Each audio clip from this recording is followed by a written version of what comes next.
Nawapenda sana mashabiki oyo, ni Baraka Punyu. Nawapenda sana mashabiki wangu. Najua wengine mko na pesa mwatembea hoteli za mbalimbali, hoteli kubwa kubwa. Lakini leo wacha niwaambie nishatembea hoteli moja hapa kwa Ndara na nimekula vitu fani tena vyenye afya ambao vimegunduliwa na wao wapishi professional fishes, wazungu ndo walisema hivyo, professional fishes ambao wapishi wakubwa.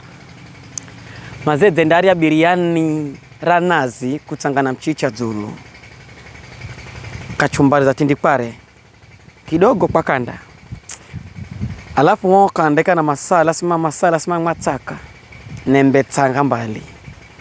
Hasa zuze una pesa hiyo chakula chochiria biriani ranazi na mchicha we Zulu. We kuna vitu vinajenga. Usione tu wewe Baraka Punyu enda mwiri. Nio vitu niliavyo. Usone mtu nenda mwiri kwamba yo siku hizi wewe madawata. Si bosi ambao anamira madaga ukimwi bewa kali na nguvu vya kuria. Maskira. Kuria. Aria vitu machua, biriani ya nazi kuchangana mchicha. Lolo mkono. Ndafikiria ni dame. Kumbata ni Punyu.